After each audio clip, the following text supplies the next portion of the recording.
Oke, ini sudah agak banyak materi malam hari ini. Kita lanjutkan ke babak terakhir ngaji kita malam ini. Ambil nafas dulu. Yang mau minum-minum, silahkan boleh minum-minum dulu sebentar.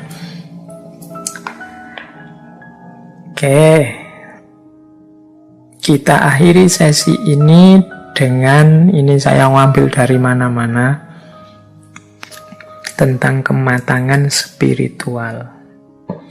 Jadi kalau tadi kematangan agama, kita pungkasi dengan kematangan spiritual.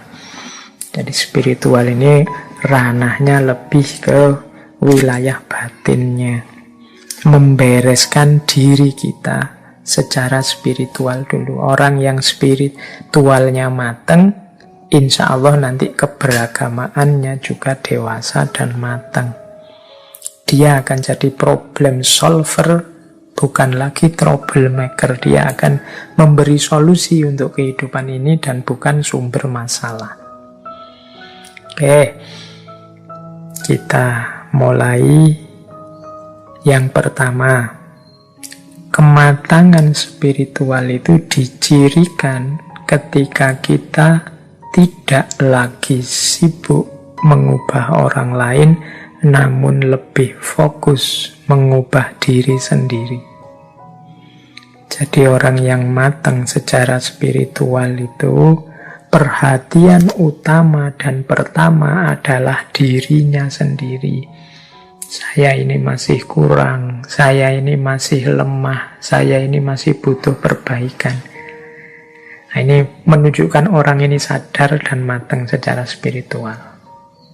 Tapi ada kan orang yang sebaliknya, sibuknya selalu nembak keluar. Orang itu ilmunya kurang, orang itu belum sadar-sadar, orang itu masih duniawi pikirnya, orang itu masih ambisius, selalu orang lain. Tadi ada ciri-ciri yang saya sebut, orang dewasa, orang macam-macam itu biasanya kan kita terus nembak keluar. Oh berarti orang itu belum dewasa, oh berarti pimpinan yang itu nggak dewasa. Kita selalu sibuk nembak orang lain. Orang yang spiritualitasnya matang itu fokusnya ke dirinya sendiri. Aku sudah dewasa apa belum ya? Aku ini tanggung jawab apa belum ya? Aku ini sadar diri, tahu diri enggak ya? Aku ini sabar atau siap menerima proses apa enggak ya? Dan lain sebagainya. Nah, orang yang lebih sibuk fokus pada perbaikan dirinya itu menunjukkan kematangan spiritual. Loh, apa menasihati orang untuk orang di sekeliling kita tidak penting, Pak? Penting. Tapi pertama-tama bereskan dirimu sendiri dulu. Itu menunjukkan kematangan spiritual. Nah, ciri yang kedua, menerima diri sendiri dan orang lain sebagaimana adanya. Jadi, kalau ini lanjutannya yang tadi ya, kenapa kita tidak harus sibuk dengan orang lain, ya kita terima saja orang lain apa adanya. Kenyataan bahwa orang itu beda-beda ya kita terima. Termasuk menerima diri kita sendiri.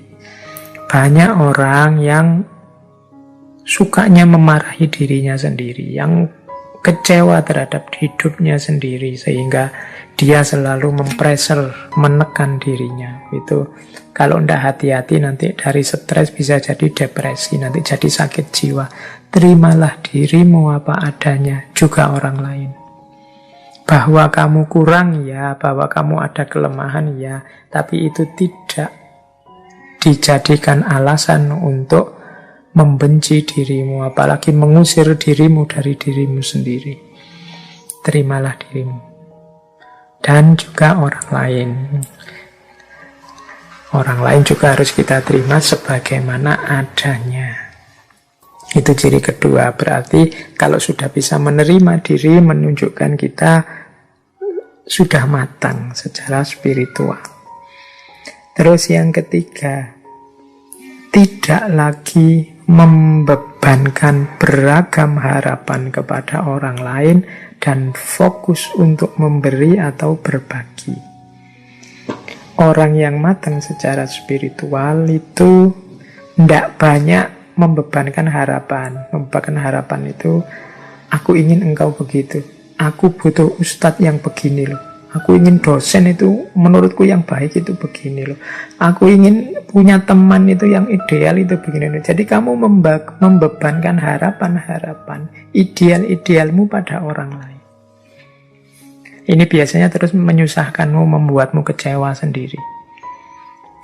Dan juga jadi beban hidupmu. Misalnya kamu punya ideal teman yang baik menurut saya itu Pak, 1, 2, 3, 4, 5. Jadi setiap kali ada teman baru, kamu bikin rapot untuk temenmu itu bahwa oh dia ini ramah tapi jarang mandi, oh dia ini menyenangkan sih kalau diajak ngobrol, tapi kalau ke warung mintanya ditraktir terus. Kamu bikin rapot terus untuk ideal-ideal. Ini namanya membebankan harapan kepada yang lain. Kemungkinan lahirnya kekecewaan-kekecewaan.